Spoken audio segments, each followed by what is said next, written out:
उपराष्ट्रपति और मंत्रिपरिषद। अब उसमें हम अपन बात करेंगे राष्ट्रपति, और राष्ट्रपति में महत्वपूर्ण राष्ट्रपति की निर्वाचन प्रणाली।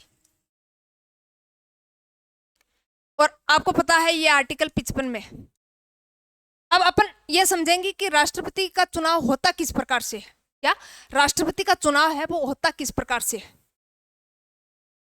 तो राष्ट्रपति का चुनाव आपने सुना होगा, एकल संक्रमणीय अनुपातिक मत प्रणाली से चुनाव होता है। क्या आर्टिकल की बात करें तो आर्टिकल 55 चुनाव प्रक्रिया किसकी? हमारे महामहिम माननीय राष्ट्रपति जी का चुनाव। और भारत का सर्वोच्च नागरिक भी राष्ट्रपति होता है। संविधान का संवैधानिक प्रमुख होता है कौन? राष्ट्रपति। अब उनके चुनाव की प्रक्रिया के बारे में तो हमें पता होना चाहिए, क्योंकि भारत का वो प्रथम नागरिक है कि किस प्रकार राष्ट्रपति के चुनाव होते हैं। तो सबसे पहले पॉइंट 1 नंबर जिससे क्वेश्चन बनता है कि निम्नलिखित में से राष्ट्रपति का चुनाव होता है गुप्त मतदान प्रणाली से, खुली मतदान प्रणाली से, दो ऑप्शन कोई और दे देगा। तो आप ध्यान में रखोगे कि राष्ट्रपति का चुनाव है वो गुप्त मतदान प्रणाली से होता है। तो आप कहोगे कि खुली मतदान प्रणाली से चुनाव फिर किसका होता है? तो साथियों मैं आपको बता दूं कि खुली मतदान प्रणाली है वो राज्यसभा के सदस्यों के लिए, और राज्यसभा के सदस्यों का चुनाव है वो खुली मतदान प्रणाली से होता है। ये आपको ध्यान में रखना है। तो राष्ट्रपति का चुनाव एकल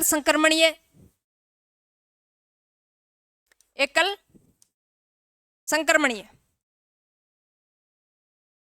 समान आनुपातिक गुप्त मत प्रणाली से होता है, गुप्त मतदान प्रणाली से होता है। अब आप कहोगे कि समान अनुपातिक एकल संक्रमणीय ये क्या होते हैं फिर? तो समझोगे, मान लीजिए मैदान में दो प्रत्याशी खड़े हैं, एक एनडीए का और दूसरा यूपीए का। भारत में दो गठबंधन है, एक यूपीए और दूसरा एनडीए। अब दो कैंडिडेट खड़े हैं, सबसे पहले यानी पसंद के आधार पर वोट डालना होता है। क्या पसंद के आधार पे, वरीयता के आधार पे वोट डालना होगा कि 1 नंबर पे आपको कौन सा प्रत्याशी पसंद है, दूसरे नंबर पे आपको कौन सा प्रत्याशी पसंद है। तो मान लीजिए दो प्रत्याशी हैं, एक मान लीजिए राम नाम का है और दूसरा मान लीजिए श्याम नाम का है।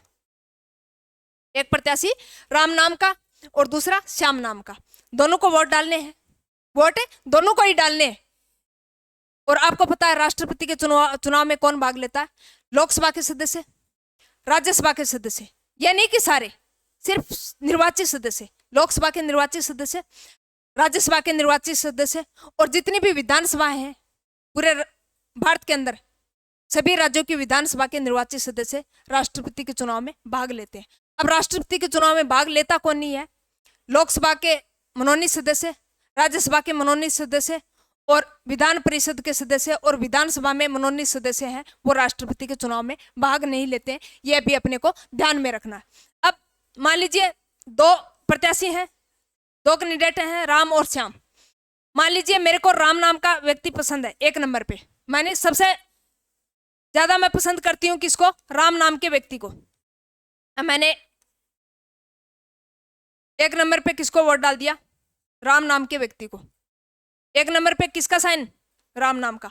और यह भी आपको पता होना चाहिए, यानी बैलेट पत्र से मतदान होता है राष्ट्रपति का, यानी ईवीएम के माध्यम से। ईवीएम के माध्यम से राष्ट्रपति का चुनाव नहीं होता है, तो किससे होता है? मतपत्र से चुनाव होता है। और आपको पता है 2 प्रकार के मतपत्र होते हैं।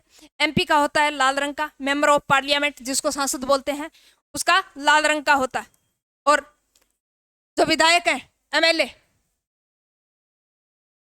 लेजिस्लेटिव, विधानसभा के जो सदस्य हैं विधायक, उसका जो मतपत्र होता है वो हरे रंग का होता है, हरा होता है।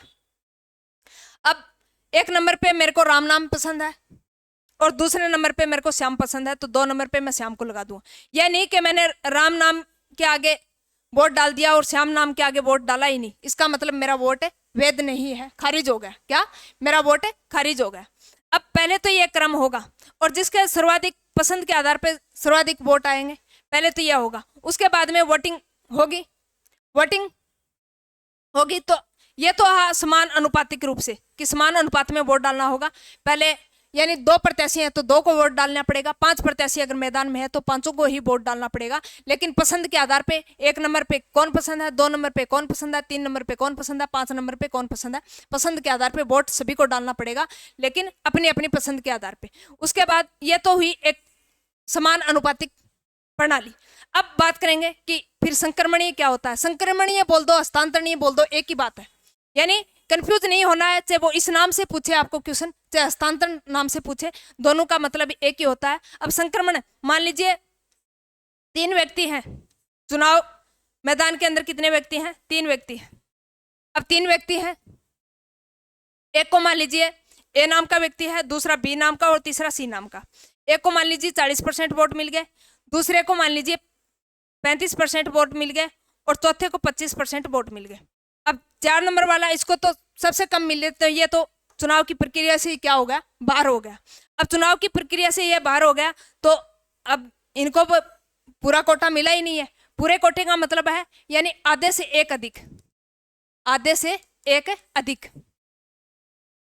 आधे से एक अधिक। अब आधे से एक अधिक, अब वरीयता क्रम में पसंद के आधार पे तो मान लीजिए इसके पास वोट ज्यादा है, लेकिन कोटा तो फिर भी पूरा नहीं हुआ है, तो अब इनको बाहर कर दिया। अब ये 25% वोट हैं, उनका हस्तांतरण इसमें कर दिया जाएगा, संक्रमण इन दोनों के अंदर कर दिया जाएगा।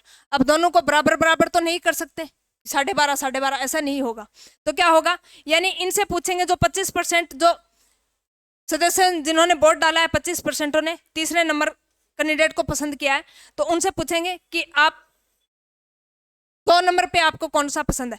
तो 2 नंबर पे मान लीजिए इनको डाल दिया, कितने % वोट, 20% वोट बी नंबर वाला पसंद है। 2 नंबर पे कौन से को पसंद करते हैं, बी को पसंद करते हैं, और 5% वोट इस ए वाले को। तो कौन सा प्रत्याशी विजय हो गया, बी नंबर का प्रत्याशी है वो निर्वाचित हो गया, बी नंबर का प्रत्याशी है वो राष्ट्रपति बन गया। अब आप कहोगे फिर विधायक के सीधे वोट पड़ते हैं या फिर उनका मत मूल्य होता है। तो साथियों आपको मैं बता दूं कि इन जो निर्वाचित सदस्य हैं जिनके राष्ट्रपति के चुनाव में वोट पड़ते हैं, वो क्या करते हैं, यानी उनका मत मूल्य निकाला जाता है, और मत मूल्य निकालने की एक प्रोसेस होती है। अब प्रोसेस यानी ऐसे नहीं है कि सभी राज्यों के विधायकों का मत मूल्य एक होता है, नहीं, सभी राज्य के विधायकों का मत मूल्य अलग अलग होता है। क्या अलग अलग होता है। और आधार वर्ष कौन सा लिया जाता है, 1971। 1971 की जनसंख्या के आधार पर मत मूल्य विधायक का निकाला जाता है। ऊपर 1971 की जनसंख्या और नीचे उस विधानसभा से निर्वाचित जितने भी कुल विधायक हैं उनकी संख्या, और गुणा में 1/1000 किसका मत मूल्य आ जाएगा, एक विधायक का मत मूल्य आ जाएगा। और अलग अलग राज्य का अलग अलग होता है। सबसे ज्यादा भारत के अंदर किसका है, यूपी का। यूपी का कितना है, 208।